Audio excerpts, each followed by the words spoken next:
Saudara, terima kasih masih di Kompas Bisnis bersama saya Mario Sarong. Saat negosiasi tarif Trump masih berjalan, Indonesia mendapatkan pasar baru di Uni Eropa melalui perjanjian SEPA. Lalu bagaimana kesiapan dunia usaha menghadapi tarif baru Trump dan pasar baru Indonesia? Sudah bergabung analis kebijakan ekonomi Asosiasi Pengusaha Indonesia atau APindo, Ajib Hamdani. Selamat pagi, Mas Ajib. Selamat pagi, Mas Mario. Terima kasih sudah bergabung di Dialog Kompas Bisnis pada pagi hari ini. Mas Ajib, bagaimana Anda melihat 32% tarif Trump? Dampaknya ke dunia usaha akan seperti apa, Mas?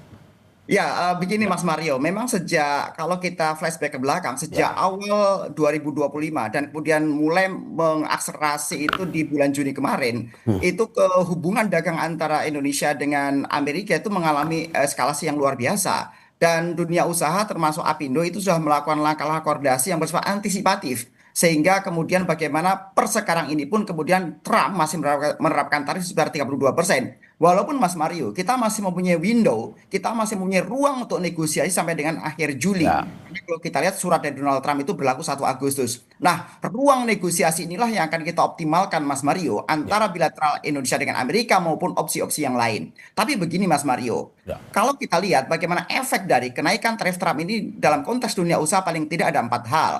Pertama berbicara masalah volume penurunan ekspor yang sangat mungkin turun. Karena harga di end user, harga di Amerika itu tentunya akan mengalami kenaikan harga. Competitiveness ini yang menjadi problem. Sehingga proyeksi kita, kemudian volume dagang kita akan mengalami turun. Walaupun kemudian kita lihat Mas Mario, bahwa ekspor Indonesia ke Amerika itu kira-kira menguasai sampai dengan 10% transaksi global kita. Ya. Kalau kita konversi ke PDB kira-kira setara dengan angka 2%. Relatif signifikan, makanya kita harus lebih mitigatif. Sehingga bagaimana di 1 Agustus nanti kebijakan Trump tidak mengganggu dan mengkontraksi neraca dagang ekspor impor. Kemudian resiko yang kedua adalah berbicara masalah ancaman dumping barang-barang China ke Indonesia, Mas Mario. Ini yang justru harus dimitigasi juga oleh pemerintah. Karena China juga merasakan tarif Trump yang lebih tinggi, bahkan sampai dengan 140% misalnya, sehingga potensi barang-barang dari China itu bisa masuk ke Indonesia. Ya. Ini yang kedua. Hal yang ketiga berbicara masalah volatilitas nilai tukar, Mas Mario. Ini yang perlu juga dicermati, karena kalau kita lihat di kerangka ekonomi makro Indonesia, sepanjang 2025 ini kita hanya diproyeksikan nilai tukar rupiah dengan dolar itu berbanding 1:16.000, Mas Mario. Dan kalau kita lihat fluktuasi itu bahkan ketika bulan Juni kemarin sampai menyentuh hampir 17.000. Alhamdulillah pada akhir-akhir ini mencapai 16.200 sampai 300. Stabilitas nilai tukar ini menjadi sebuah tantangan tersendiri ketika antara Amerika dan Indonesia mengalami fluktuasi hubungan yang begitu dinamis seperti ini. Yang terakhir kita berbicara masalah bagaimana PMI atau Purchase Manager Index manufaktur kita yang akan cenderung mengalami kontraksi terus, Mas Mario. Dan kalau kita lihat bulan April kemarin adalah kontraksi paling dalam sampai dengan 46. Nah, kondisi-kondisi seperti ini yang terus dimitigasi oleh pemerintah dan juga dunia usaha secara antisipatif sehingga kita lebih well prepare, sehingga kita lebih mitigatif, bagaimana dunia usaha tetap mengalami stabilitas sampai dengan akhir tahun ini. Demikian Mas Mario. Oke, Mas Ajib, 3 pekan jadi kesepakatan penyelesaian negosiasi ini. Menurut Anda bagaimana pelaku usaha melihat proses negosiasi ini akan seperti apa?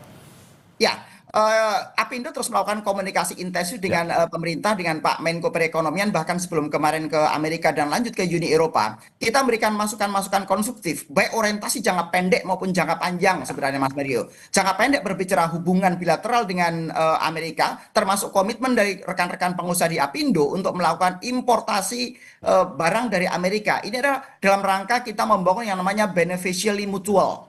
Karena Amerika selalu mempunyai narasi dan konsideran secara ekonomi bahwa mereka mengalami defisit transaksi dagang berjalan sebesar katakan 19 miliar US dollar. Ya.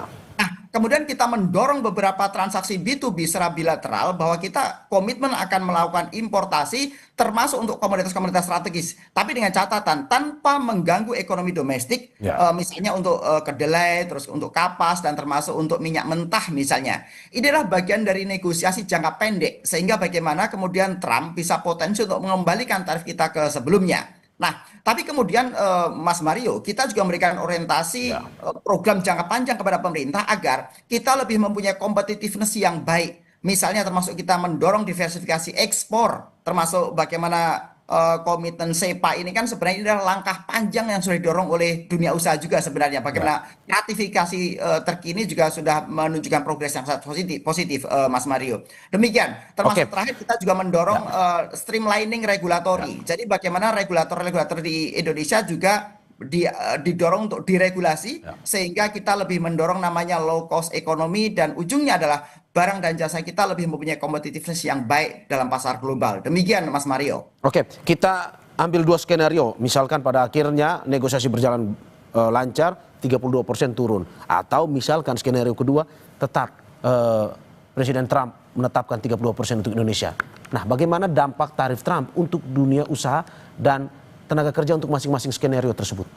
Ya, memang yang menjadi challenging Mas Mario adalah bahwa komoditas-komoditas yang kita ekspor ke Amerika adalah komoditas yang padat karya, Mas Mario. Ya, Nah, ini yang menjadi problem kita tersendiri sehingga jangan sampai kemudian ketika terjadi konstruksi dagang antara Indonesia dengan Amerika misalnya, ya, kemudian juga mengalami konstruksi sektor-sektor padat karya. Karena kalau konstruksi di sektor ini, maka kita menghadapi problem selanjutnya di masalah job creation. ya, Ini yang kita hadapi, Mas Mario. Jadi sekali lagi kita lebih mendorong bagaimana diversifikasi pasar ekspor termasuk dengan SEPA melakukan ratifikasi yang terkini ini adalah bagian menuju ke free trade agreement. Harapan ya. kita dengan adanya SEPA adanya comprehensive economic agreement seperti ini maka ini menjadi potensi pasar baru. Tapi kemudian di dalam negeri kita juga mendorong beberapa program sebenarnya. Makanya Apindo juga masuk menjadi bagian Pokja yang ada di Kementerian Ekonomi untuk mendorong deregulasi Oke.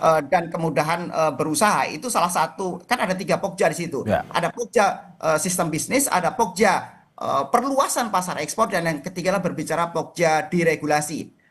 Hal-hal seperti ini menjadi langkah antisipasi dunia usaha agar bagaimana dan apapun yang nanti menjadi hasil kesepakatan antara Amerika dan Indonesia tidak akan mengganggu secara signifikan kegiatan-kegiatan ekonomi termasuk job creation dan jangan sampai kemudian menambah potensi pengangguran. Demikian narasi ekonominya, Mas Mario.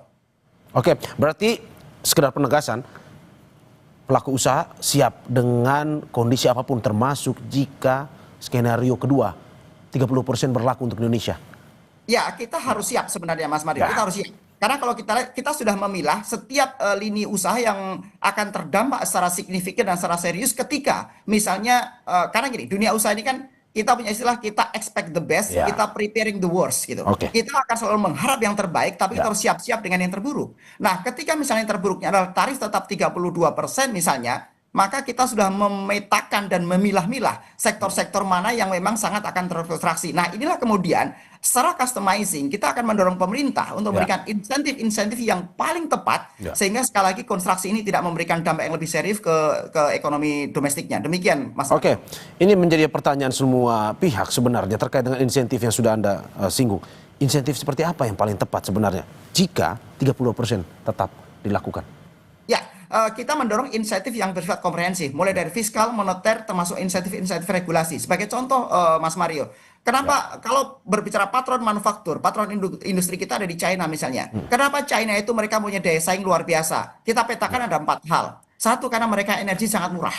Mereka tuh energi sangat murah dan kita masih di high cost proporsional di secara ekonomi kita. Yang kedua berbicara masalah infrastruktur yang mendukung. Karena sekali lagi begini, kalau kita bedah biaya logistik di Indonesia ini sebenarnya masih cenderung kurang ideal. Kita masih terbebani sekitar 23% dari proses bisnis kita. Kalau di negara-negara cenderung maju mereka di angka kisaran 13% misalnya. Nah, Ya. itu itu yang kedua dari China. Kemudian yang ketiga berbicara masalah clustering ekosistem bisnis. Yang keempat, yang terakhir adalah berbicara masalah sumber daya manusia. China tidak pernah menyampaikan bahwa tenaga kerja mereka murah sebenarnya, Mas Mario. Ya. Tapi mereka menyampaikan bahwa tenaga kerja mereka produktif. Nah, inilah kemudian kita lihat bagaimana dengan Indonesia. Kita harus mengempowering our human resources sehingga kita lebih punya produktivitas dan daya saing yang baik. Nah, ini yang kita dorong. Sekarang konteksnya dengan pemerintah bagaimana? Misalnya berbicara insentif moneter misalnya. Coba Mas Mario bayangkan, ketika misalnya teman-teman pengusaha, mereka melakukan capital expenditure, mereka melakukan ekspansi bisnis, kemudian kita pinjam ke lembaga keuangan di perbankan.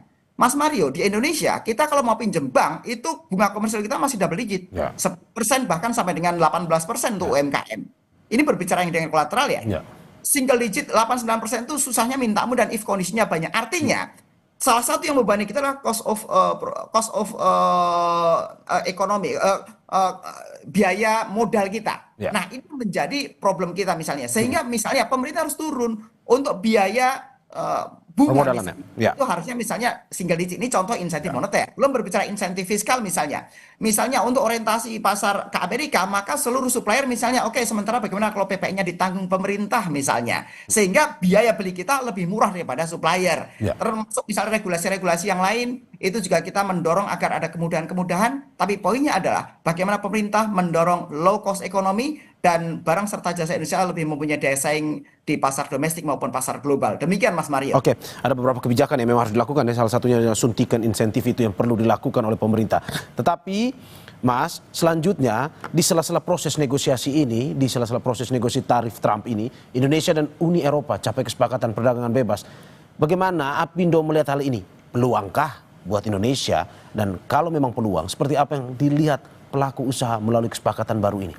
Ya, Apindo sangat menyambut baik perkembangan yang ada, Mas Mario. Dan bahkan sejak awal bulan Juni, ketika Trump mengumumkan tentang tarif Trumpnya, Apindo selalu memberikan masukan secara intensif dan bahkan termasuk bagaimana ratifikasi perjanjian Indonesia Uni Eropa SEPA ini. Karena SEPA ini kan arahnya menuju free trade agreement. Dan kalau Mas Mario perhatikan, SEPA ini kan perjalanan begitu panjang. Sejak tahun 2016 dunia usaha mendorong ini. Sudah hampir berjalan 10 tahun.